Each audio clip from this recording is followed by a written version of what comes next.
Welcome back, everybody. This is Brothermutant here. Today we're going to talk about my favorite class, the Magus. We're going to talk a little bit about some of their abilities and how to properly use them. So let's actually load a game here. I have several different types of Magi. Let's see if I can find the one of interest. So a Magus, for those of you that don't know, is basically a combat-ready mage, so to speak. This is not an Eldritch Knight, this is not a wizard or a sorcerer. It is kind of a combination of the two. So what you're going to get is either a wizard feel, and that's for a Magus, a Sword Saint, or an Eldritch Archer, or you'll get a sorcerer feel to it, and that would be the Eldritch Sion, which is one of my favorites. Now this particular one, this specific character, we force level them up. Let's look at him real quick. He is a Eldritch Archer 19 and a Divine Hunter, which is a subclass of Paladin, level 1. Took that at the very first level for a reason. Let's actually just show you that real quick. Not only do you get things like Smite, not only do you benefit from having a decent Charisma, you also get Light Armor, which you would get as a Magus anyway. Medium Armor, which again you get as a Magus, but only as you level up. You would get Simple Weapon Proficiency, Martial Weapon Proficiency. All these would be things that Magi get. You do get shield proficiency, which a Magus cannot use while casting spells. That does not mean you cannot cast a spell, buff up, switch weapons, which includes a sword and board perhaps, and go to town. Hence the reason for liking this particular build. You also get for free, thanks to Divine Hunter level 1, Precise Shot. This is actually a pretty big freebie, because this one normally requires you to get the point blank shot first. So that's 2 feet investment to get this 1 feat normally. This is free, and you just get it for being a level 1 character. Now, this is the same as it for those characters that want to do a 1-level dip, say in Rogue, to not only get a 1d6 worth of sneak attack built into the character, but also, say, a weapon finesse for free. Same general principle here. Since this is going to be a ranged attacker, it made sense to get Precise Shot.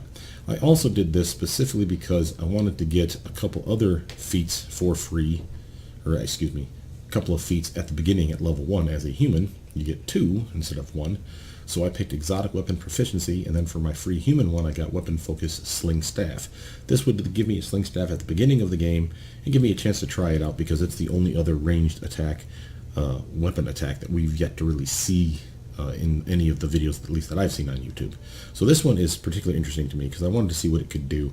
It's not impressive as you'd think, and actually let's get to the character and you'll see what I'm talking about. So I already have a bow equipped to the guy, and it's a composite. Oh, no, it's not a composite bow. Let's actually do that. Where is my composite bow?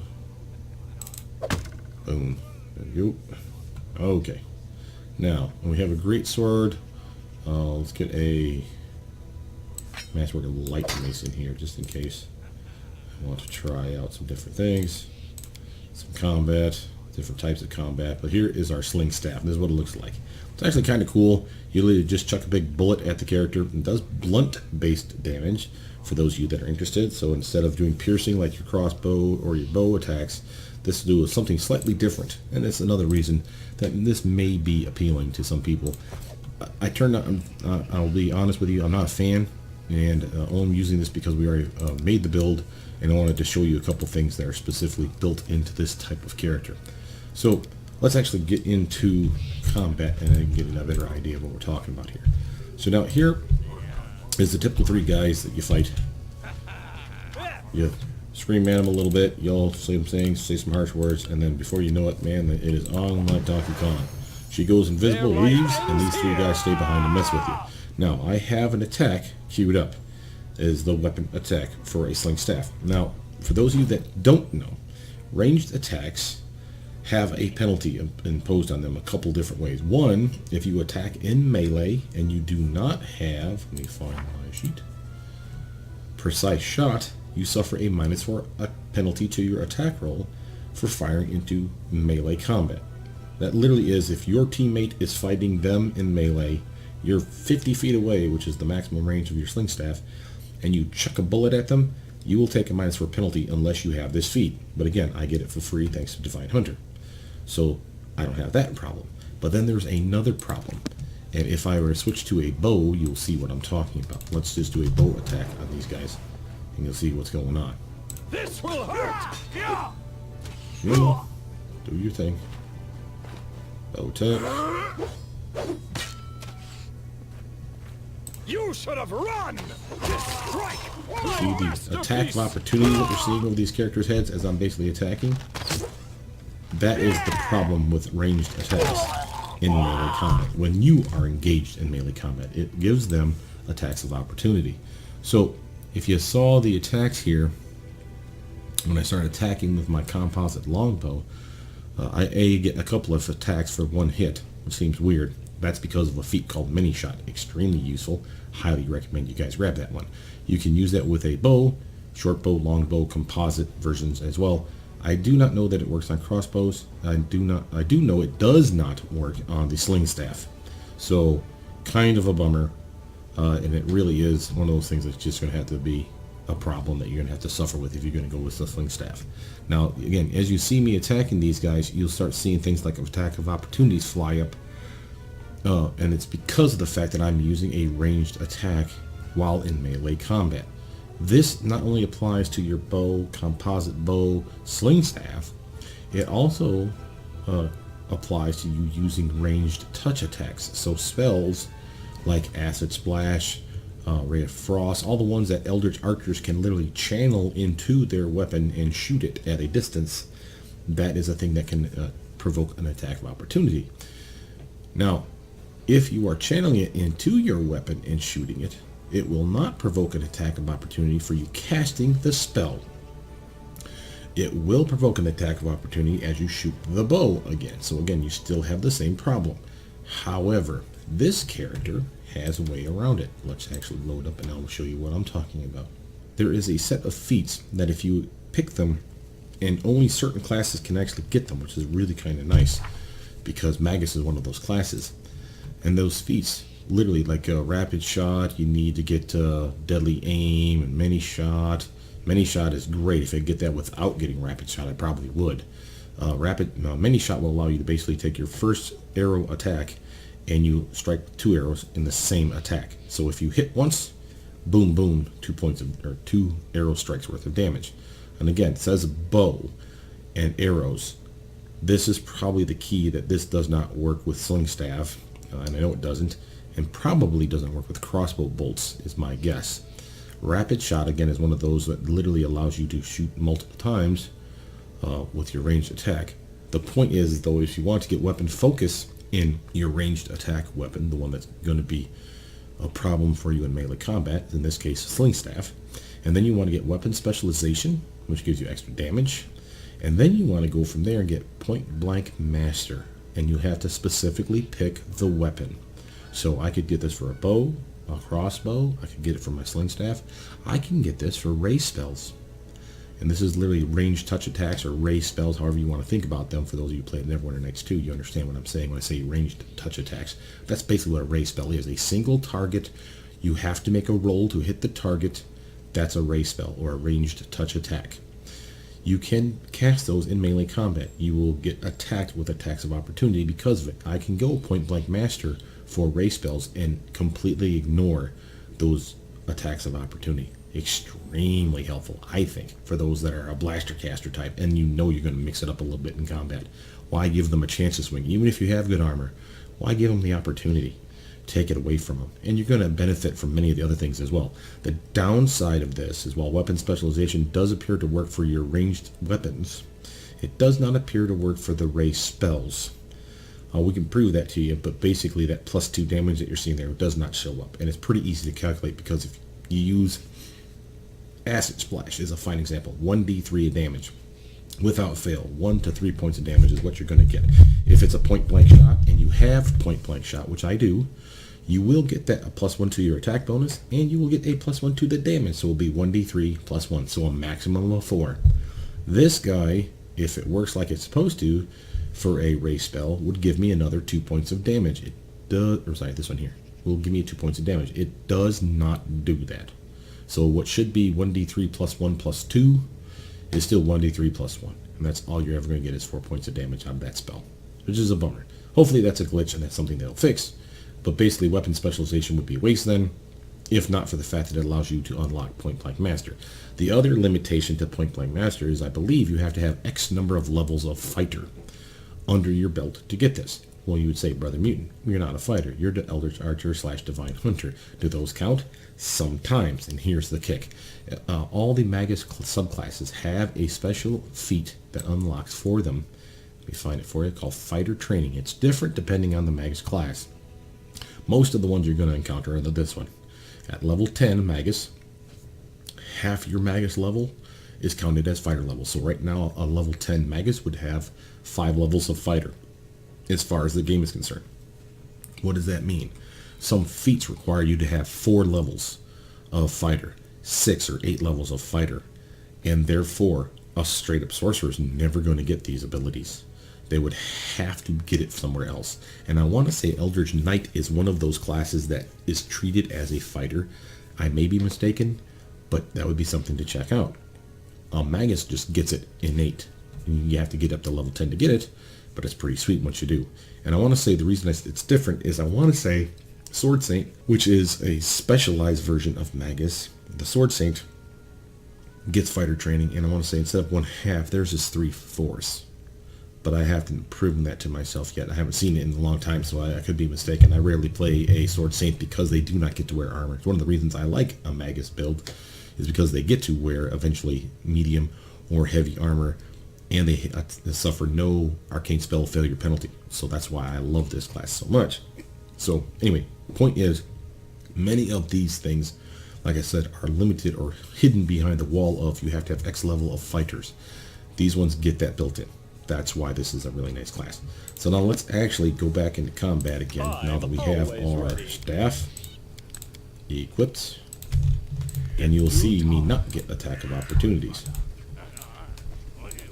Well, actually, you'll see one. I'm going to fudge it and show you one just to prove to you that it's capable of happening. She goes invisible. Here's my guys. So let's do a... I don't have any toggles on. And that'll be important later as I talk to you about spell strike and spell combat.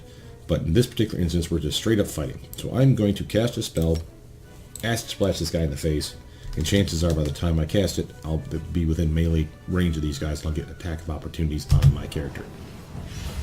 So there it is right there, attack of opportunity. Okay, that was simply because of the acid splash, right? Now, watch me attack now with my sling staff. And watch how it really doesn't have the impact of attack of opportunities anymore. Still ranged, still doing what it's supposed to do. And I'm just beating these guys like a pinata, man. It is extremely fun to play. I'm not particularly fond of the sling staff, but I kind of dug it at first. But the point is if I didn't have those feats that I purchased as I leveled this character up, attack of opportunities would have been all you saw here. Chance for them to swing at me, chance for them to swing at me, chance for them to swing at me. And it's because of that sling staff that I don't have that problem. Now, why do you care? Well, A, you don't particularly care because you're probably not going to get a sling staff. But why would you care? Okay, well, let's say you wanted to go Eldritch Archer. Let's go back up and try something different. You saw that I was capable of attacking range. You also saw that I was capable of attacking with a bow. But again, we had problems with attack of opportunity. So again, we switch over to the staff. Right? And now we're going to activate, is it spell strike that I want? I believe so.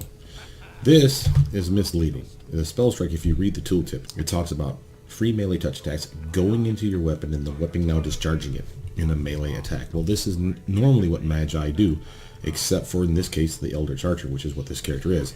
The Eldritch Archer takes them, and I believe they charge them through their weapon and they shoot them at distance. Well, obviously we don't have a whole lot of distance here, and that would be an issue because of attack of opportunity. But again, I do not have that penalty with this staff.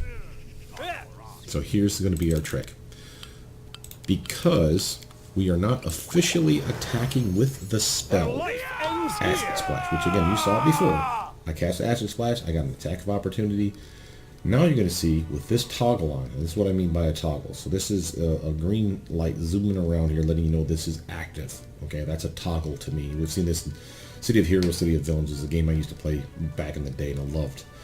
This is a toggle. Toggle is on when you see the little light zooming around it. You can toggle spells, you can toggle these various effects, and this is again one of those effects that Eldritch Archers / Magi get. Spell Strike. Now, if I cast Acid Splash and hit him in the face with it, again, I'll get an attack of opportunity on my character. But I'm going to cast Acid Splash. I will not discharge it. I will not shoot it at the target, and therefore I will not get an attack of opportunity just for casting the spell. I will lob a bullet from my sling staff at this target, and it will be charged with Acid Splash. And because I have that feat that protects me from attack of opportunities using my staff, I do not have this problem. So watch this.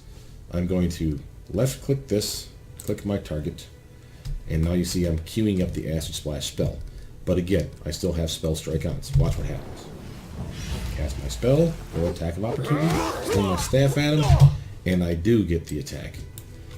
No attack of opportunity, but I did manage to hit him with my sling staff, which you see here, and the sling staff, which is a successful hit at full base attack bonus of plus 15. Got my point blank shot as well as some weapon focus for using the sling staff. And it hit him for not only acid damage, but also the sling staff bludgeoning damage, right? Which is pretty nice. So between the two of them, I just did 12 points of damage with 1 round of combat. Now I can do better than this. Sadly, when you cast like I've just done, where you have Spell Strike on, and you cast a spell that can focus through your Spell Strike, you will only get 1 attack a round. And this is where I think a lot of people hate the Magi. They're doing it not necessarily wrong. There's ways to make it better. Let me just phrase it that way. So, as you saw, I did 2 strikes on this guy with 1 bullet. One was acid damage of 4 points. One was the bullet of 8 points. All within 1 combat round. That's pretty good. And at starting levels, that's all you really need. This is a level 2 ability. So, it's doing what most people think is working or is intended. The problem is if you left this guy on autopilot and just let him do his thing, and let's say I right-click and make a toggle out of the Acid Splash spell. I remember, you can have these spells infinitely, cast them. And again, I can infinitely strike with my Spell Strike, as long as I'm alive. Watch what happens. I'll cast my spell, no attack of opportunity, I'll swing with my staff, and boom, do damage. Then, I cast my spell again, goes into the bullet, and hit him again. And I will continue to do that for every combat round with 1 attack. I'll cast a spell and then sling my staff at them, and boom, that's all I get. Again, at lower levels, up to level 5 even, that's not that big of a deal because that's all you're going to get anyway. But once you start getting into level 6 and above, in many character classes, you start getting an extra attack around. You miss that because of this. And to prove it to you, here is my martial abilities. See my base attack bonus at plus 15? Plus 10 and plus 5, that literally is telling you that I will get 3 attacks a round under the ideal conditions. I will not get the 4th because I do not have a BAB of 16 or higher. It literally goes down by 5 each time, and you can't have a 0. So this literally is 15, 10, 5, there is no zeros, therefore it's done. But if it was 16, it'd be 16, 11, 6, and 1, and I would get another attack. It's lame, but there's a chance of hitting still, and that's not the point then. So again, you'll see these numbers are bigger, so you'll see I focus on the base attack bonus for a reason, because these numbers vary depending on strength, dex, are you using a ranged attack, weapon attack, or excuse me, melee attack, are you using a weapon finessable ability, do you have weapon finesse, and there's other classes out there that don't even use strength or dex as their ability to hit a target, which is really trippy. We won't even get into that today. So instead of focusing on these things which are variable, these ones are set in stone. Well, with one exception. I can buff this. There is a spell that will mute this into being plus 20, plus 15, plus 10, plus 5. It is called Transformation. You can get it as a Magus, and I highly suggest it. It gives you some strength, dex, and con bumps as well, plus 4 to each of those. However, those will not be overridden. Those are overridden usually by any gear that you have that magnify your strength, your dex, or your con. So if you have like the Awesome Sauce Belt of Perfection that's a plus 8 to all your physical stats, I want to say, that spell is useless, you would think. Turns out no. You still get your base attack bonus bumped. The bump comes from, literally, it takes whatever level your character is, in this case 20, and that sets your highest base attack bonus. And then the other 3 are added from there. So 20, 15, 10, 5. if I was a level 16 character and I used that spell, transformation, you would see a 16, an 11, a 6, and a 1. You get the idea. Basically, it turns you into a fighter for short periods of time. That's the gist of the spell. And you cannot cast spells while in that form. That doesn't mean you can't capitalize on all those extra attacks. And remember, I'm already armored up to the yin-yang thanks to this class already, having a shield and having the ability to use heavy armor, cast spells, and have decent weapon attacks. So I basically turn myself into a fighter, switch to a sword and board, and I just go to town. You also get like a +4 or some such to your fortitude, which is nice, don't get me wrong, but it's not anything really to write home about. The other tricks, though, again, are we're going to focus on this base attack bonus to show you that while this one attack around, one with my spell and then another one with my bullet, can be improved on. So let's improve on it right now, shall we?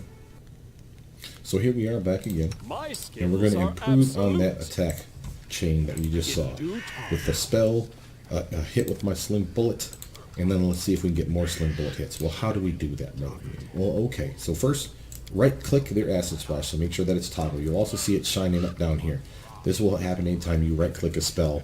You will cast them, like if I wanted to cast Scorching Ray, and I wanted to beam them with Scorching Ray, which I could totally do, I have 2 swings with it, you see here. So it will cast it, and the next chance it can cast it, it'll cast it again, and it'll burn up all of them, and then I'm done.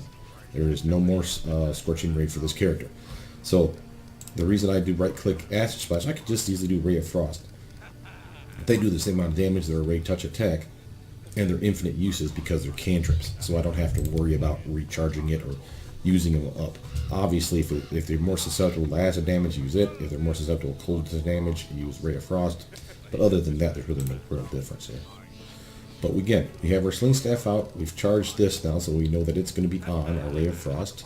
And then in our abilities, or down here, I actually pull them to my own tray, but just to show you that they're up here as well, you have not only your Spell Strike, which we're going to left-click and get the toggle on it going. So again, if this is all I have running, the Ray of Frost and Spell Strike, I will cast Ray of Frost in combat. I will not discharge it. I will sling with my staff, and if I hit my mark, it will do cold damage and bludgeoning damage with that one hit around. That's all I'll get. But then they also have this ability called Spell Combat, and it doesn't say it here, but for an Eldritch Archer, which is what my character is, it is a ranged spell combat, so it's slightly different. It doesn't work with weapons, it works with your ranged abilities. So let's activate that. Okay, so again, left click it, so you see this toggle on now. So I got 3 different toggles on. The spell, Spell Strike, Spell Combat. Now let's get into combat and see what happens, shall we? Alright, so drink potion, and now it's us and these 3 guys. And you see I got my spell queued up right now. So let's unpause it and just see what happens. Cast my spell. Swing staff. Swing staff. Swing staff. Oh yeah, spell time. Swing staff. Boom. Nice. Okay. Now first off, I want you to see some of those attacks. So let's scroll up here. If you ever do this and scroll up your combat log, look for the initiative wall. This is literally what I refer to as the initiative wall. All the checks are going to happen at first, for the first round of combat, for them to decide who goes first, right? So you see we're casting defensively, so there is a chance for us to fail because we're casting defensively, so be aware of that. There's ways to make that always passable. You have to be a straight 20 Magus, I believe, to get that, which we did not do, but we have still a pretty good chance of hitting it every time. We cast Ray of Frost. There was no attack of opportunity because we did not discharge it. We swung with our Sling Staff. There was no attack of opportunity in melee combat because, again, we have that feat, that Point Blank Master. And then we literally slung the staff, hit our mark, and we did 2 things. We hit them with the Ray of Frost now for 2 points of damage, and we hit them with the bludgeoning weapon for 13 points of damage. So that marked 15 points of damage in 1 combat round. The combat round was not over. Notice how the attack was at a +15. That's your highest base attack bonus. That's nice. What Spell Combat's going to do is give you another base attack bonus of that +15, and then it'll go down from there, +10, +5. So let's look at that. So here's our first +15, and then we go down here to the very next swing, and it's not charged. We've already discharged our Ray of Frost. It's done on the first swing. Whether you hit or not, it's a done deal. Also, by the way, a really bad thing that can happen for you here is once you cast Ray of Frost, you've charged your bullet, right? Or arrow, or your bolt, whatever we're talking about. Now, if you by sheer coincidence and bad luck on your part, have a bad guy that ran past you and provoked an attack of opportunity from you, the first attack you give off with that sling staff will shoot off that ray of frost now. What I mean is, if before I had a chance to swing this staff, an attack of opportunity presented itself, I automatically do the attack of opportunity, right? And then the ray of frost would have discharged. This is a problem if you are literally hoping to discharge that spell into a main bad guy and one of his lowly minions run past you, giving you the attack of opportunity, and now you've just wasted your spell. Again, the game is not broken, it's just the very first attack you get off with your ranged weapon. Okay, let's be generic here. Your ranged weapon. The very first attack you give off after you've charged that spell is what's going to freaking discharge that spell. So whether you hit or miss, boom, you've shot it off and you've blown your wad. So here's my attack, and it did land. The next attack is also a plus 15, not charged, but it's just a plus 15. And it hit, which is nice. And then we continue on our combat round. How do I know? Because we go down to a plus 10. Remember, our BAB was plus 15, plus 10, and plus 5. 3 attacks a round. So far I've gotten a plus 15 twice, a plus 10, and I bet you I get a plus 5 as well. Right there.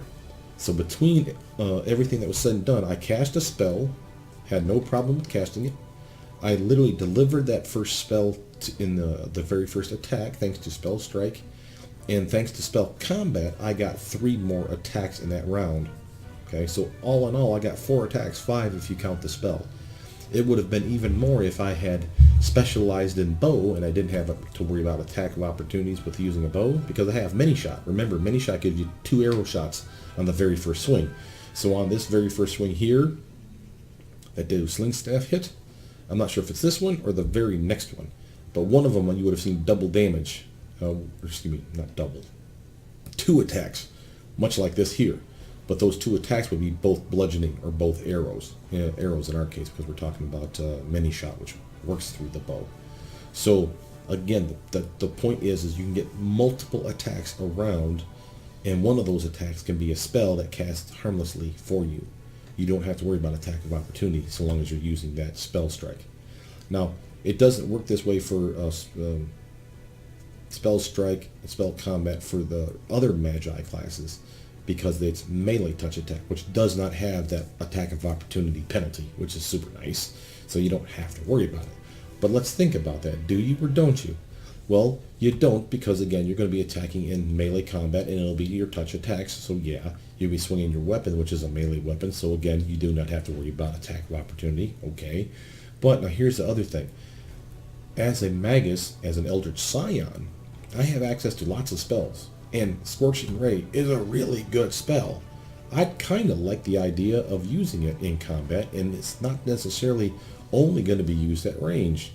Remember, you're going to be heavily armored. You're going to have lots of spells buffing you.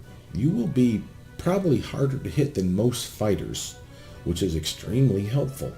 So who's to say you can't be a spell slinger up close and personal? Again, because I can't focus it through these things with spell combat or spell strike, that is a problem. But I could specialize and get a point blank master for ray spells, which would include Acid Arrow, that would include Scorching Ray, Acid Splash, Ray of Frost.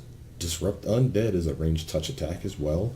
There's a few others, a Hellfire Ray, what's this one here, Elemental Assessor, Disintegrate is one of those. But I had a whole slew of spells picked. Yeah, here's Disintegrate, Umbral Strike, which you can get as a level 6 Magus. Normally it's level 7 spell for sorcerers and wizards. They let us have it. Hellfire Ray's there, Disintegrate's there, Elemental Assessor's there. Those are all ray touch attacks. These ones, you don't have any others again until, where is it? Innervation may be one. And I say maybe because I'm fairly certain it's a ray touch attack, but it doesn't do damage. It does negative energy levels. Basically, it drains you of a level. If you're a level 1 character and it drains you 1 level, you're a level 0 character, which means you die. So it may work with Innervation. I haven't really tested it for range, though. The easy way to test it, matter of fact, let's just do that right now. The easy way to test it is to cast it through my staff. So let's load up my character, And remember, just because we are an Eldritch Archer using a sling staff, My that doesn't mean I skills couldn't are use the bow. absolute. I just didn't pick the right feats for a bow, so I don't want the attacks of opportunity. That's why I'm going back to the sling staff. So let's do these two abilities and really beam my bastard with a really heavy hitting In attack due time. to show you that it works. Okay, here we go. Combat's initiated. Their life Boom. ends here. Remember, I have these two things on, so now we just open our spell book to the ones we want to cast. Could be Hellfire Ray, Almost Strike, all good choices. Here's Disintegrate. Let's incinerate this little bastard. Now watch what happens. We cast our spell, charge the bullet, and just fry the bastard. And we just keep on attacking, baby. Sweet, right? That guy just got toasted. How much damage did that do? 22. Oh, he made his saving throw. That's why. Still enough to kill him, though. Boom. Otherwise, it would have been like a 19d6 worth of damage. It's a really, really nice spell. Oh, no. Sorry. 38d6 of damage. My bad. It's a really good spell for a arcane, well, for any caster, but an arcane archer can really benefit from it. Now, here's the trick. A lot of people are going to wonder why you would want to use a bow, a crossbow, a sling staff to cast your spells, your ray touch attacks. And it's a valid concern. So let's look at our spell book, shall we? Because I picked really good spells for this to demonstrate this. So here's your first, well, here's your first two. Acid Splash, Ray of Frost. Those are your bread and butter ones. Okay, notice how the range is close, the damage is low, and it doesn't say here, but since it's a ranged touch attack, you have to hit. But it's a touch attack, so they ignore their armor, and you ignore their shield bonus. That's a big decrease to their armor. So again, why would you want to focus with your weapon? Because your weapon's going to have to hit that armor or shield, isn't it? Maybe not. We'll show about that in a second. You also have Disrupt Undead, and since it's a ranged touch attack, it should work as well. We have no undead to attack, so it didn't bother showing it to you. Level 1, though, the spells that you can get that are ranged touch attacks that work with this is Snowball. Has a close range, good damage. I mean, you can get up to 5d6 on that bad boy really quickly as a 5th level Magus. That's pretty easy to get that high, and you're probably going to dip farther than that. So you can get the maximum damage on this guy if you really want to. Ray of Enfeeblement is a touch attack as well. Notice how it says ranged touch attack to strike the target. So you can focus it through your weapon. And again, it's close range. And again, why do I keep emphasizing that it's close range? Because close range is not the range of your weapon. Your weapon is more likely than not 50-foot range, which I don't know that that's close, but it's definitely, it's long range, excuse me, but I know it's not close range. So you literally have a better range casting it through your weapon. So that's a nice way to start a volley off. That would be how I would play an Eldritch Archer on a team, at least. Now, what other spells do you have? Well, I didn't find many others at level 1. There's one I did not pick. That is a ranged attack, and it's called Ray of Sickening. You do not have it as a Magus as you level up, but once you get to that, was it like 19th level, you get like unlocked like your entire spell book of level 1 through 6 wizard and sorcerer spells. Now you have access to all of them. Not access to all of them. You can pick specific ones from all of them. So you could get Ray of Sickening if you wanted to. And I don't know if I've tested it or not to see if it works through the bow or the staff. But since it's a ranged touch attack, it should work in theory. Now again, the theory being this. It only seems to work on spells that Magi have access to. What I mean is if you dip 2 levels into Magus, right, and get yourself Spell Strike and ranged spell combat as an Eldritch Archer, and then went 18 levels of Sorcerer, which is a valid choice. You went 18 levels of Sorcerer. Sorcerers have spells that now we would never get because we don't get them past level 6. So Sorcerers had level 7, 8, 9 spells that are Ray touch attacks that we would not be able to focus because they are not part of the Magus spell book. And I've tested a couple. I don't know if I've tested all of them, but I've tested a couple and it does not seem to work. So if you have access to those higher level spells and are trying to use Spell Strike to deliver them, it doesn't seem to work. Okay, so be warned on that. If, and here's the fun part, here's Snowball. Again, one that Magus has, one that Sorcerers have. If you went 2 levels in Magus and 18 levels of Sorcerer, and you picked a bunch of Snowball spells for your Sorcerer, right? You could cast your sorcerer snowball spells through your spell strike because it's the same type of spell a Magus can cast. So that's good news. So again, don't think that just because it's not in the Magus spell book that you didn't pick it as a Magus, you couldn't use it. So long as your other caster class has the ability, you can focus through the Magus spell strike. So that's, again, cool. Now, level 2, you got Scorching Ray, Acid Arrow. Again, good ones, really nice spells. And of course, Scorching Ray is my favorite of these two. But Acid Arrow has its place. Acid Arrow has long range. This might be longer range than your actual bow or sling attack. So again, maybe you don't want to shoot this through your sling. But again, there could be a reason for it, and we'll talk about that in a moment. But Scorching Ray has a close range. Well, now I can extend that range. It's still 3 hits, at maximum level. You get 3 arrows, right? And boom, boom, boom. You can do a lot of initial burst damage to a target at range using your arrows, your crossbow bolts, or your sling bullets with Scorching Ray, Spell Strike, and Spell Combat. Really useful ability. From there, level 3, you didn't get any that I saw. There may be some that were unlocked as you leveled up, and I just didn't see them. Then level 4, Enervation was the only one that stood out to me as being one that's a ranged touch attack. 5, nothing here. 6, Hellfire Ray, Umbral Strike, Disintegrate, and Elemental Assessor. You get 4 of these bad boys, all at level 6. So that's a biggie, but again, we have to pick as an Eldritch Sion, as a Eldritch Archer, you have to pick which spells go in your spell book for what you've memorized for the day. Unlike an Eldritch Sion, which can just pick them once and they have multiple castings in a day. So yeah, it's a little more utility out of this, and again, you can increase your spell book by scribing scrolls to the Eldritch Archer spellbook, which is something that an Eldritch Sion cannot do. So there is that, but again, an Eldritch Sion can do a lot more things that they can't. So it's kind of, what do you want to do? So you can make an Eldritch Sion build for range, is what I'm basically telling you. Now, we've talked a lot about what hits, how many hits, and what happens from there. Something that you haven't seen is what else might you cast that's not a ranged touch attack or a melee touch attack for that matter. So let's show you. One of the reasons that spells combat for me is particularly interesting is what it's really doing is giving you the ability to cast a spell and then attack. Doesn't have to be a spell that attacks. It can be a spell that buffs or debuffs the target.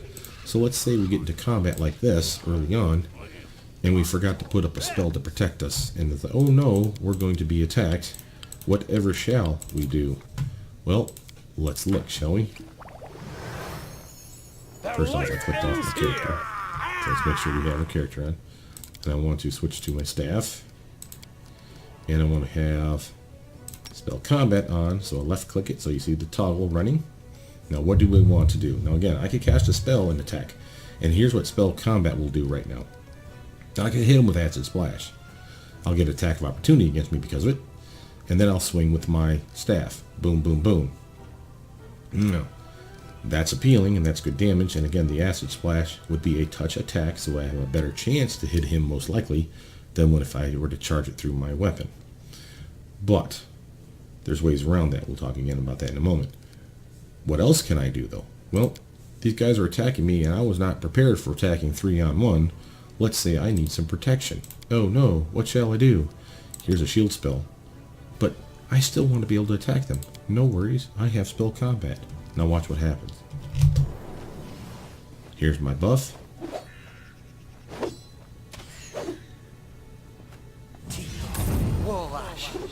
And then I start swinging. Boom, boom, boom. 3 attacks in a row. And then we start the combat over again. So that is another reason for wanting Spell Combat, or in this case, ranged Spell Combat. It allows me to cast a spell, a buff, a debuff, an attack, whatever, and then go into attacking with my weapon. Yes, I take a penalty on it, and you'll see that in the melee combat. But sadly, or not sadly, for the benefit of Eldritch Archers, you do not see that penalty in these ones, which is extremely nice. And I'm assuming that's because they hard-coded it in there, like it literally says here, a melee weapon penalty of -2 per swing. Only in that combat round where you cast a spell. So when you were basically, think of it this way, you were basically distracting yourself with your spell casting. You can still attack with your weapon, boom, boom, boom, but you're not going to hit as often because you're taking that penalty. The weird thing is it doesn't, like I said, apply to your staff or your ranged attacks. So here is my casting of this shield spell. I have a difficulty check for it. I cast my spell successfully. I'm buffed up. Now here I am swinging in the same combat round with my staff at a plus 15 base attack bonus, plus 10 base attack bonus, and then the final one at plus 5 base attack bonus. Notice how there is no -2 penalty to any of those swings. Here's nothing on this one, nothing on this one, and nothing on the first one.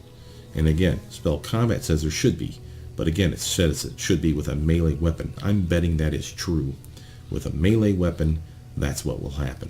So let's actually try this again, and we're going to try it with the Eldritch Archer to see if we can even use this spell combat ability while wielding a melee weapon and attacking with a spell.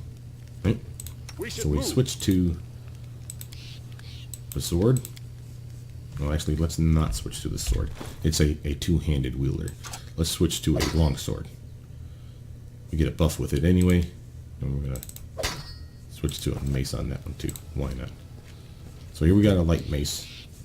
Chance to do some melee damage to these guys.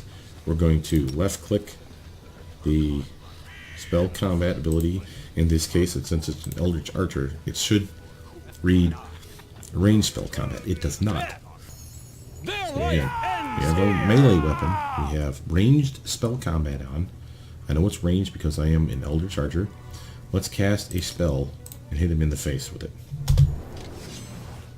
Now you'll see attack of opportunities going off as I cast my spell, so that's going to do a thing. Yeah, attack of opportunity.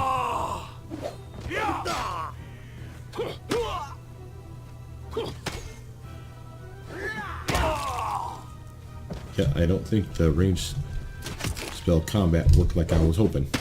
It did what I expected it to do. It only works for ranged abilities. What I mean by that is this. Let's look at our wall of text.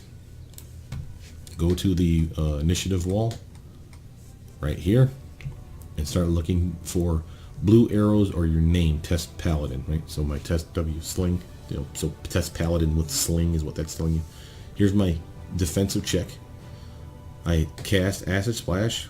Notice how these guys are all going to get attacks of opportunity on me, and I attack with my Acid Splash now. At a plus 15 base attack bonus, and it's a touch attack, which is what you see in the armor class below.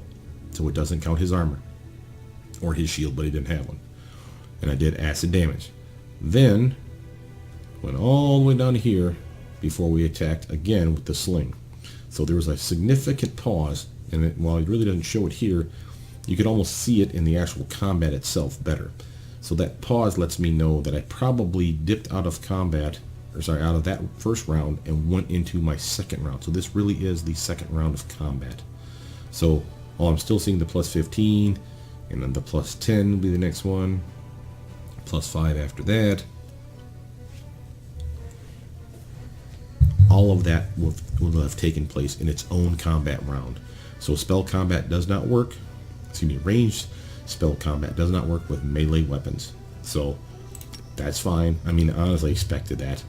But it does work if you play the melee-based Magus, which is the Magus, the Sword Saint, or my favorite, the Eldritch Sion. So let's show you that. I have a build that's called the Ranged Specialist. First, let's go look at him. So here's my Ranged Specialist, and when you hear Ranged Specialist and Magus, you naturally assume that it's an Eldritch Archer. It is not. I went Divine Hunter still because I'm using the old save file that allows me to level up 20 levels. So I started off with Divine Hunter, and I just kept going with Eldritch Sion. So as you can see, I didn't focus on int so much as I focused on Charisma, and of course Dex. And this is an Eldritch Sion ranged build. So let's actually look at it real quick. Okay, so I have spell combat, and this is actual spell combat, melee-based spell combat. I have Spell Strike. This works with the melee touch attacks, and I have them listed here. So I have, what is it? Vampiric Touch. Touch of Slime I have yet to check to see if that one works. I have Corrosive Touch, Shocking Grasp. I have these abilities. Of course, touch of your only cantrip you can cast infinitely using your melee combat, and your spell strike ability is Touch of Fatigue. It does work. It's not great, but it's better than nothing. You'll also get, as you level up, Frigid Touch will be a good one. And of course the Vampiric Touch, and I want to say that's it. There may be, like I said, one other. This Touch of Slime, because it says you do a melee touch attack, but it doesn't. I don't think it works properly. Let's just give it a try. There's nothing to it but to try it, right? So we have both our abilities on, toggles on, Spell Strike, Spell Combat. This is our best scenario. I have a good weapon. Do I have a better one than that though? No. So I have a good Masterwork Longsword. That's fine. And we're going to get into combat, and then I'm going to cast this Touch of Slime on somebody.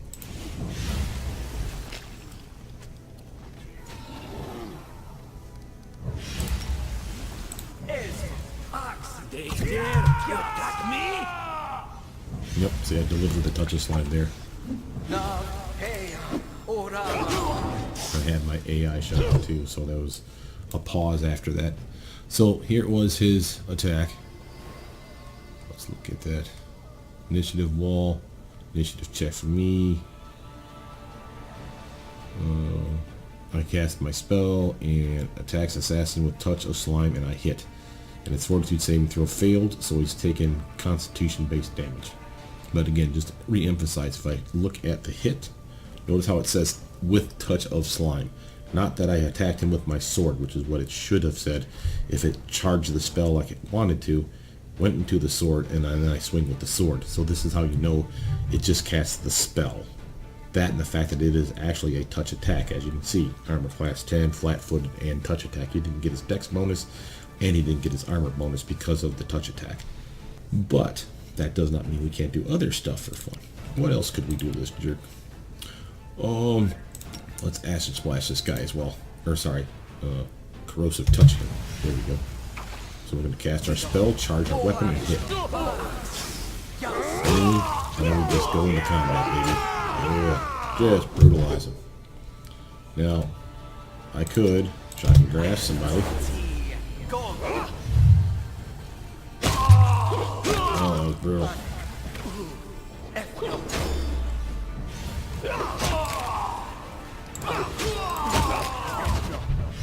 I have my Touch of Fatigue on autopilot. We've got his illusory buddies causing problems.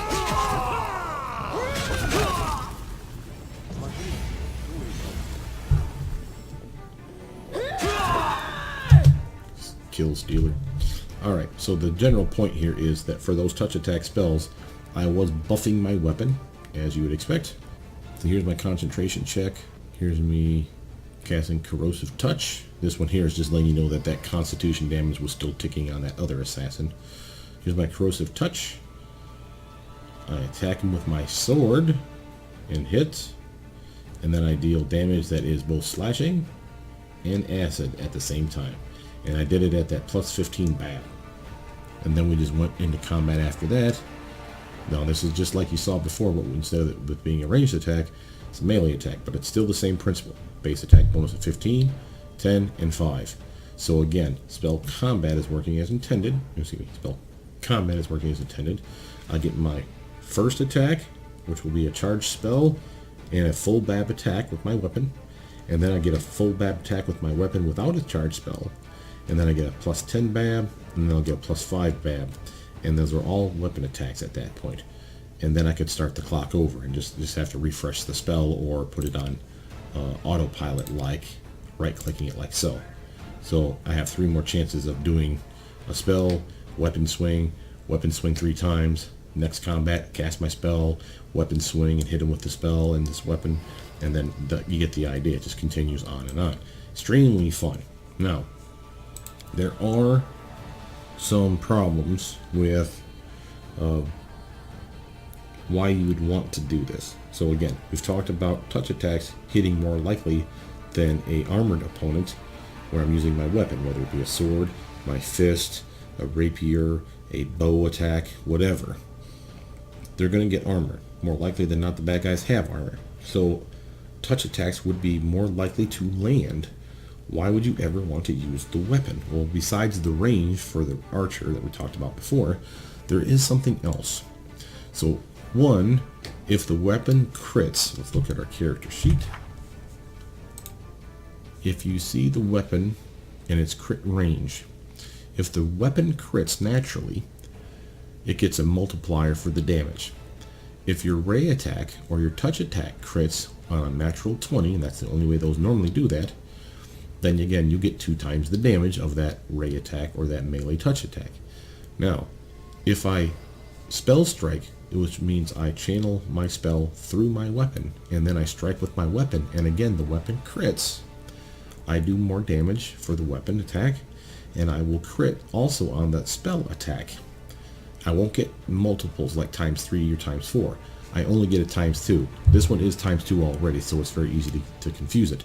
But the spells will only get a multiplier of ×2. Okay, so if you're critting with something that does ×4 damage, you're not going to crit ×4 with your spell, just the weapon, and then your spell will be 2 times. So what you're looking for is a good weapon that has a really nice, big, meaty crit range. 19-20 is okay, 18 to 20 is better. And if you have a keen weapon, or the ability to magic a keen weapon, which we do, then you can turn that 20 into a 19-20. It doubles it. If a 19 and 20 would be a 17, 18, 19, or 20, it'll crit. For the ones that's 18, 19, and 20, you get the idea. It's going to be 15, 16, 17, 18, 19, or 20 is your chances to crit with that weapon. That's a really good chance then that you're going to crit with your spell too. That's why you do it. The other thing, and this is just something you can do, you don't have to do it, but I would be remiss if I didn't tell you the importance of it. There is a way to attack with your weapon and have it miss their armor. Let's see if I have it on this character. So basically turning your weapon attack into a melee touch attack. Absolute. So first there's a couple ways. One, let's see, do I have it? Right here, Dimension Strike. This is an ability that you can pick as a Magus as you level up. It's a Magus Arcana. This one I don't particularly like. It burns a lot of your Arcana up. You see I have 14 every time I take a nap. So it's a lot of points. But I usually use that to enchant my weapon, which is a good reason to use it, but there's other things you can use it for, like increasing your accuracy for 1 combat round. It's not stellar, but this one does stack with a lot of other plus bonuses you have. So if you're really missing, arcane accuracy might not be a bad click. It only lasts for 1 round, so make it count, but it really will nail the target, so to speak, with your charisma bonus in my case. And for the other Magus classes, I want to say it's the intelligence bonus. So the appropriate caster bonus, let's just say it that way. Prescient attack. This one allows you to ignore the target's dexterity. So basically it's like saying you caught them flat-footed. And again, only for 1 combat round. So there's a lot you can do in 1 combat round. Taking out that rogue that basically is a sneaky little bastard that has a high dex, well, I can make that basically go away with prescient attack. Again, is there better uses for your points? Maybe. But this is what this one does. This one here is the one that you almost want. This one's called Dimension Strike. And it takes 2 points. Notice how I have 7 instead of 14, because it's taking double the points to get it. So I have 7 castings of this. It lasts for 1 combat round, and it basically turns your melee weapon into a melee touch attack weapon. So this is kind of nice. So you could buff your weapon in a way that literally is like, I am going to ignore your armor, and I'm just going to just wail you on you. So for those fighters, boom, use Dimension Strike. Rogues that have a high dex, maybe even a wizard with high dex, use Prescient Attack. For that extra little oomph to put you up and over the top, hey, Arcane Accuracy. Now, Hasted Assault is on here too, and I have it on the list. I wouldn't normally pick all of these for. I pick maybe Dimension Strike, Arcane Accuracy would be okay, or Prescient Attack. Basically, I would flip between these 3. I would probably not pick Hasted Assault. It's not that this is wrong. Hasted Assault is like what it says. You click it and you basically have haste on your character and all the benefits of haste on your character, and only your character, for a number of rounds equal to your charisma bonus in this case. It would be intelligence bonus if it was the other Magi classes. So basically, I'm getting only like a +3 round of haste on my character. Is it worth it? It doesn't stack with haste, so there's that. And I have haste, and it lasts longer. So again, I don't necessarily need it. But in a pinch, if I ran out of spells, I could see the use of it. But again, not something I'd probably waste a feat pick on. Let's look at some things you might want to waste a feat pick on. Well, for one, you're already going to get Arcane Weapon Enhancement. It's kind of built into the class. I think this is something that shows up at level 1. Possibly level 2. Nope, at first level. There it is. Okay, so you're going to get this. Basically, clicking this at level 1 turns your weapon into a magic weapon for 1 minute, giving it a +1 enhancement bonus. As you level up as Magus, you turn that weapon into other things. Not only can you make it a +1, +2, all the way up to a +5 weapon, you can activate these other things like Flaming, Frost, Shock, Keen. This will turn your weapon, whatever weapon you have on you, into a keen weapon. Remember, your crit range doubles if it's a keen weapon. So that's a really nice way of making sure you have a keen weapon at all times, so you have a bigger chance of critting. These buffs, much like your enhancement buff, only last for 1 minute on your weapon. That's kind of sucky. Well, yes and no. There is one in, I did not pick it, but there is another feat like these ones where you pick, and it's called Enduring Blades. And you have to pick this if you really want to gain some real benefit out of these points. What Enduring Blades does is whatever enhancement you slap on your weapon, if Enduring Blades, the toggle is on like this here, when you click this, instead of it lasting for 1 minute, it lasts for 1 minute per caster level.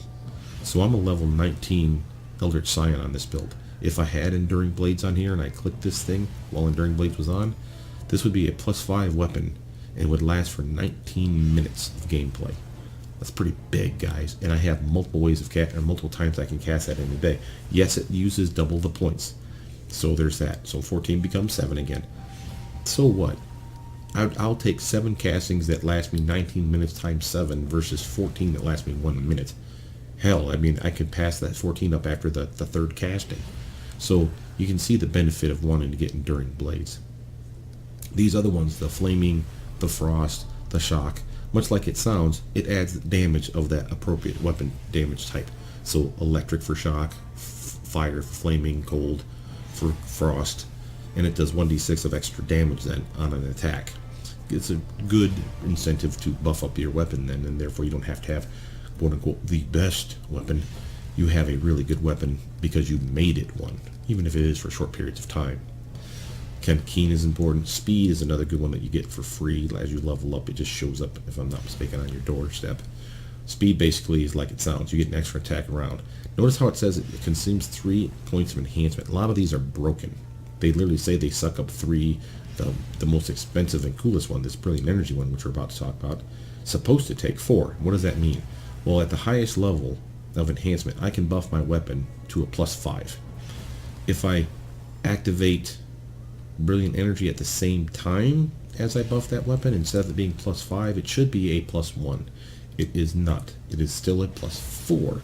So all these are borked in the way that they're supposed to be taking multiple numbers, and in many cases they only take 1 point of enhancement. So a +5 becomes a +4, and it gives you the Brilliant Energy ability on your bow, your crossbow, your sling, your sword, your rapier, your fists. If you wanted to go monk, you could totally monk it up, buddy, and buff your fists with these weapon upgrades. Kind of cool, I think. But Brilliant Energy, let's talk about why it's cool. This one, the reason why it's supposed to be 4 points of enhancement bonus cost is because what it gives you. This thing literally allows you to attack on a target, and it penetrates armor and shield, basically negating those abilities. So no armor, no shield bonus. So any enhancement that you get from those do not count for your target. It's basically the equivalent of saying it's a touch attack spell now. So this is why I say, yeah, touch attacks are more likely to hit unless I have Brilliant Energy on my weapon. And then suddenly I'm toe-to-toe with those guys again, and I'm doing really good damage, and I have a really nice penetration ability because of it. How do you know it's working? So let's show it to you. Okay, so we got our toggles on. Let's shut these off and let's just go the other way. Let's do some combat, right? So first, you want to activate the enhancement you want for your weapon. Your weapon's already queued up here. Whatever this is what you're going to buff. So here's our Brilliant Energy, toggle on, nothing's happening yet. You have to click this, Arcane Weapon Enhancement. Boom, now it's enhanced. How do I know? I can shut that off. How do I know? Pause it. Open up your inventory. There you go. You see the little magic now? Of course, the awesome sauce glow of it makes it look cooler. But if you right click it and look at info, you'll see the bonuses you've just given it. So you have the +1 enhancement of Masterwork. I have a +4. Again, that's supposed to be a +1 based on the tooltip. So again, this is kind of a mistake.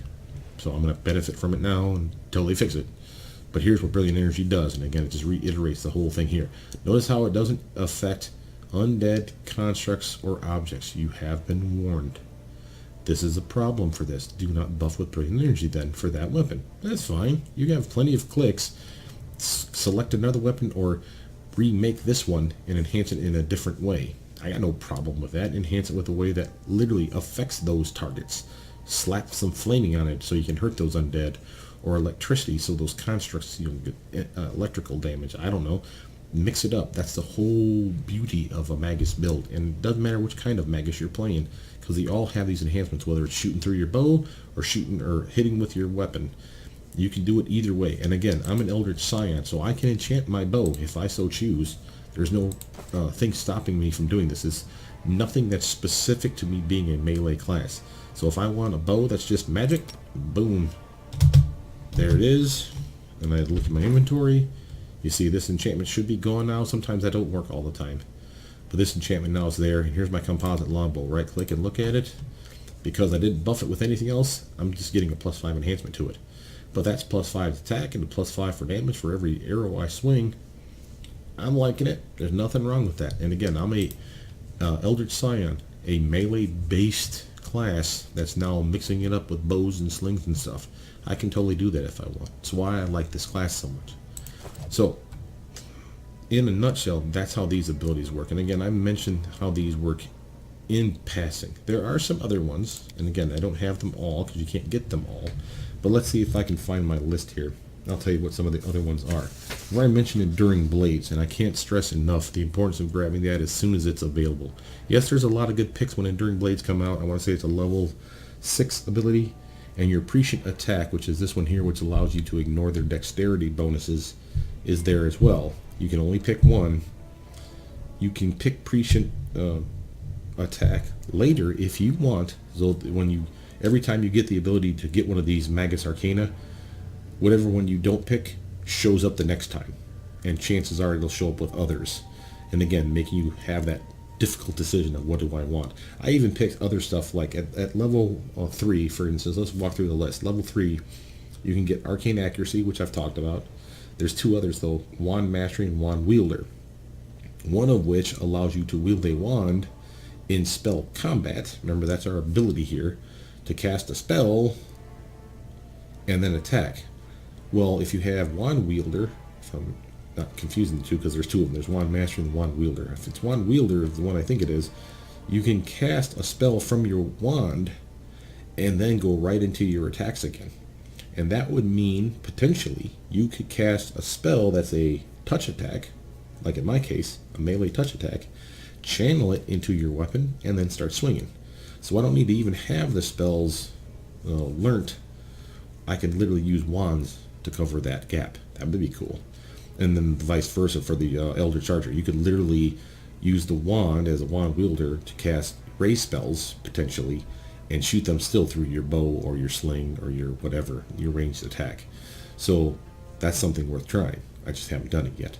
From there, not only do you have Wand Wielder and Wand Mastery just increases...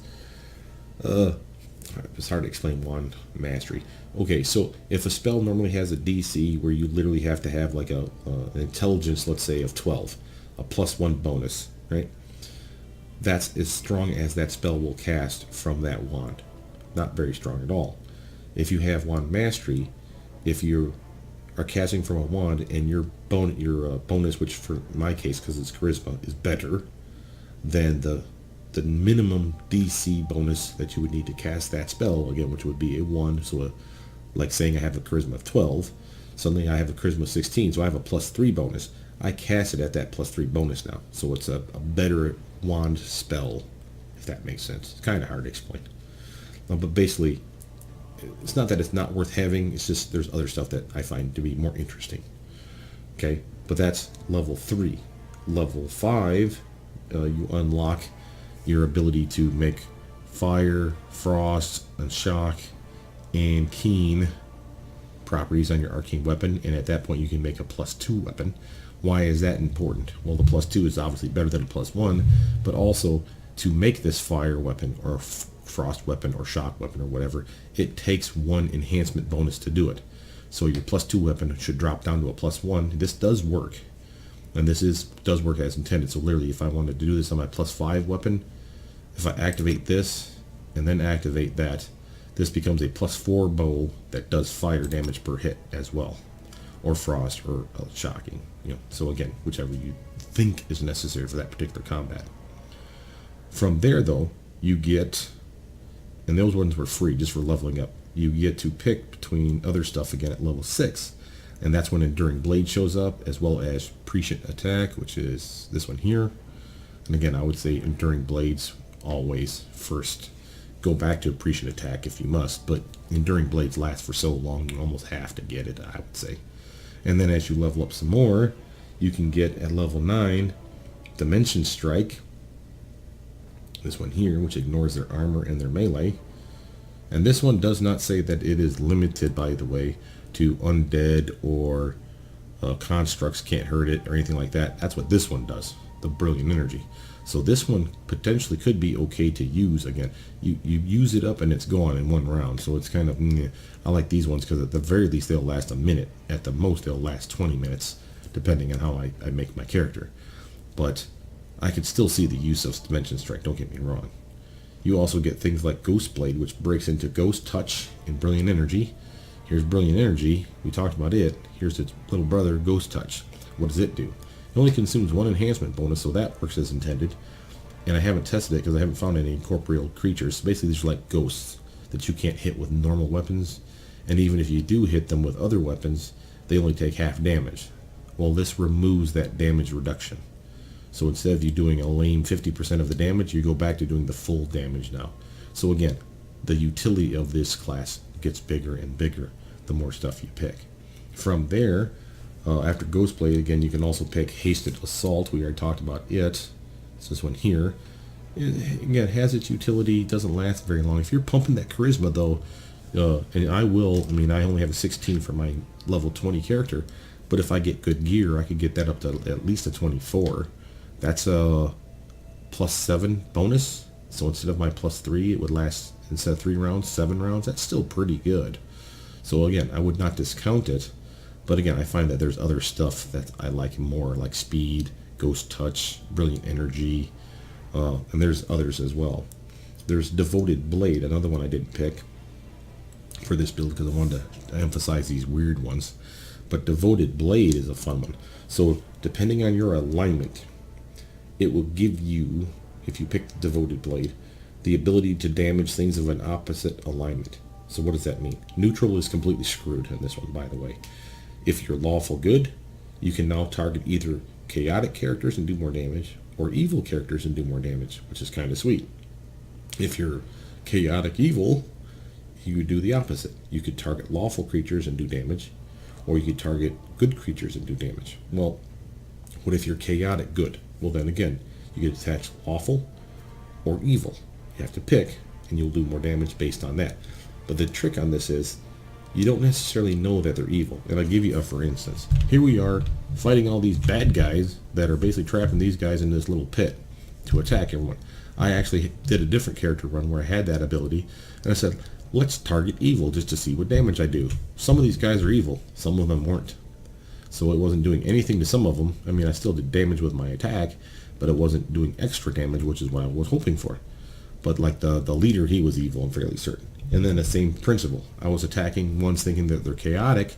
Some were lawful, more likely than not, because it didn't have any effect on them. So again, how do you really know if it's going to work? You really don't. It's kind of trial and error, but still cool. And I dug the principle of it. Now, would I like it over something else? Maybe not. The one that I like the most, besides, of course, this bastard, which Brilliant Energy is just amazing. Now, let's just say it. I'm sure I'll get around to liking Ghost Touch too, don't get me wrong. But there's one I didn't pick, and it's at level 15 Magus that you're capable of picking it.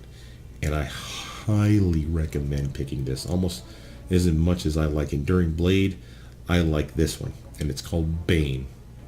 Bane, for what it does for you, it takes 1 away from your enhancement. So a +5 weapon becomes a +4. But now watch this. Then Bane allows you to do +2 enhancement extra on your weapon. So now a +4 weapon is technically a +6 weapon. And on a hit, it treats every target. Everything you're swinging at is an enemy that's a Bane enemy for you, which means you do an extra 2d6 of force damage per weapon attack with that weapon now. It looks so cool on a bow. I can't tell you how much fun it is to shoot a Bane bow into this mass of bad guys here and watch this force damage just explode off of them like crazy. It is so cool to see. And that force damage, when it hits them, it explodes the arrow and it like leaves little purple trailings on the ground, almost like think of Magic Missile, how it leaves the little blue dots everywhere, kind of like that. So like the arrow was enchanted of magic. It looks, if it were a different color, which for those of you that know how to mod games, I would not pay you any money for this, but I would love you forever if you modded the ability to turn the Bane ability of this on a bow. Instead of being purple, which would look cool, don't get me wrong, if you turned it yellow, or possibly orange yellow. And the reason for this is, for anyone that's watched the old D&D cartoon when you was a kid growing up, and you wanted to be Hank, this would be what it would look like, in my opinion, in this game. Just turn it to yellow bow attack instead of the purple attack, and it would feel like you're the archer, the Ranger, I think is what they call his class. And you get the energy bow, is basically what I'm saying, and it just looks so damn cool. Anyway, Bane is amazing. The fact that it adds 2 enhancement even though it takes 1 away is amazing. The fact that it does 2 to 12 damage per hit, plus the regular weapon damage, is amazing to me, and I love it. And Force is not a damage type that's heavily resisted in this game as far as I know. So unlike Cold or Shocking or the Frost, the Flaming one, which you have to know your target, obviously, you could just Bane it up and just have all kinds of fun. Yes, it comes online at level 15. It's a long road to hoe, I'll grant you that, but I definitely say it's worth it. But again, from there, you literally are going to have so much fun with this class. It's just ridiculous. The ability to activate these toggles for, like in a pinch, when the game pauses, you're more than capable of just turning one on what you need and saying, oh, I'm coming against trolls now. Where's my flaming sword, Jeeves? Well, here you go. And notice how you can highlight more than one. I really did it once where I made a flaming frost shock weapon that should have been a +2 because it was +5 was my maximum enhancement. I lose 1 for flaming, 1 for frost, 1 for shocking. That went from 5 to a 2. It did not do that. It went from 5 to a 1. Maybe it's because I comboed the 3 of them. I don't know. But the point was, it really was 3 things. Hell, I'll even show it to you. So here's flaming on, here's frost on, here's shocking on, right? Shock, just to prove it to you, frost, and flame. And they all say 1 point of enhancement, 1 point of enhancement, 1 point of enhancement. That's what it costs. And I'm going to activate it on my weapon. Let's see. Boom. Look at it. Doesn't know what it wants to do. It's on fire. It's dripping ice. And, oh, no. See? It did it this time. The last time it didn't do it right. That's weird. Anyway, point is, it is working as intended. +2 enhancement, so attack bonus, damage bonus is still there. I can do 1d6 of shocking damage on a hit, 1d6 of cold damage on a hit, and 1d6 of fire damage on a hit. Plus add my strength damage to the hit. Let's go attack some guys just as we finish up this video, shall we?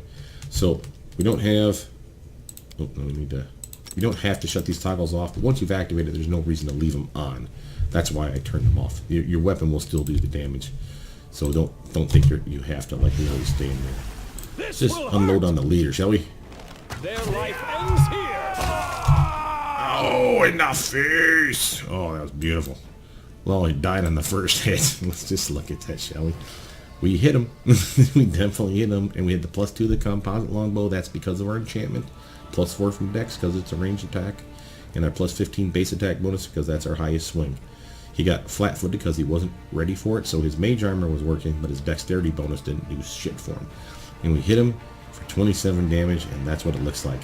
5 electricity, 4 cold, 6 fire, 12 piercing, and just screw you damage, man. Just gotta love those things. And I have that buff on this weapon. It will last for a whole minute unless I do enduring blaze. You should have run. Come on. Start attacking. I'll get attack of opportunity on you unless I didn't build it into this character. Strike. I love the explosions of different lights all on the ground. Don't hold back. I forgot that I have the autopilot off. But yeah, you see what I mean by the little trails of crap that's left behind. It's just pretty. I don't know why. It just makes me smile so much. But basically, that's what you do. Oop, never mind. You got it. You don't need my help. Fine. Screw you. But this is basically one of the reasons, I can't emphasize enough why I like this class. The utility of it. It is the MacGyver of the entire game as far as I'm concerned. The only one that's slightly comparable to me is some of those bard builds that are out there. Can get some pretty trippy stuff going for them. I'll grant them that. But this class, I mean, even if we ran out of spells, guys, and you just had some of this arcane power points, where the hell they call these things, don't forget that you have them.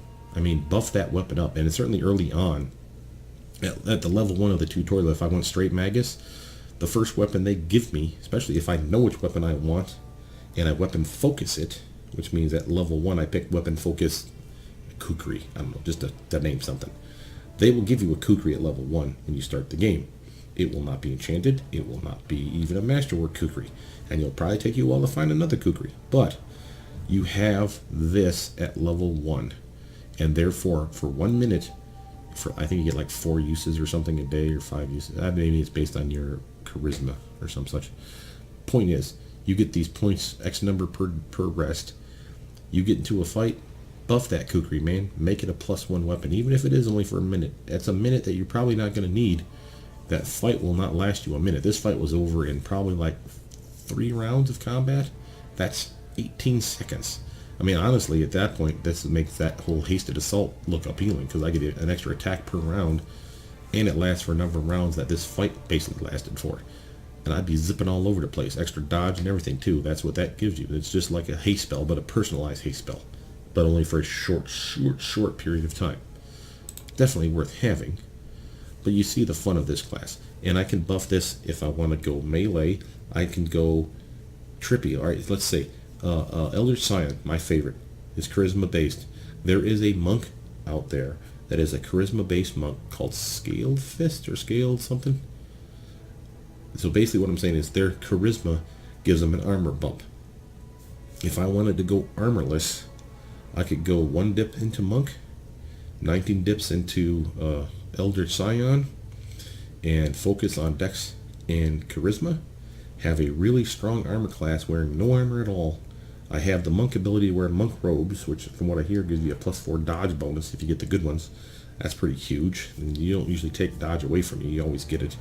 So you get that, a high dex, a high charisma, gear that bumps both those. The charisma bumps your armor class thanks to the monk level. And I have touch attacks, I have spells, I have buffs for myself, debuffs for the enemies, ways to buff my weapon.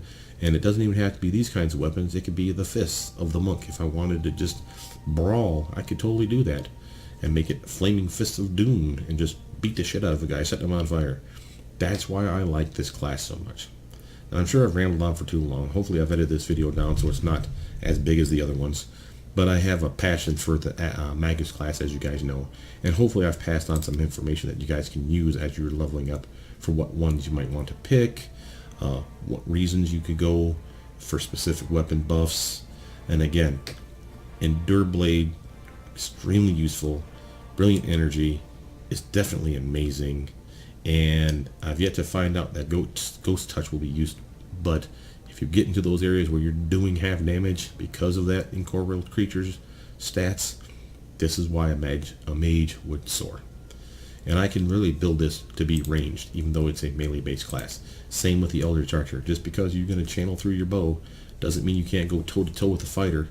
You just make sure to get that weapon specialization, your weapon focus, your point blank shot, and go for that point blank master. Once you get point blank master for your bow, you can use that bow and be this close to your target, and they will never provoke attack of opportunities because of you using your bow attack in their face. And with you having things like mini shot, which is always on, you get 2 shots for that first attack. You're doing better damage off the get-go than most melee swingers, right? Pretty badass builds that you can make with this, I think. With that though, my name is Brothermutant. Please like, subscribe, comment down below, flame me if you must, but at least add to the conversation. Tell me what you guys think, how are you building your Magus, and I'll see you guys soon. Bye now.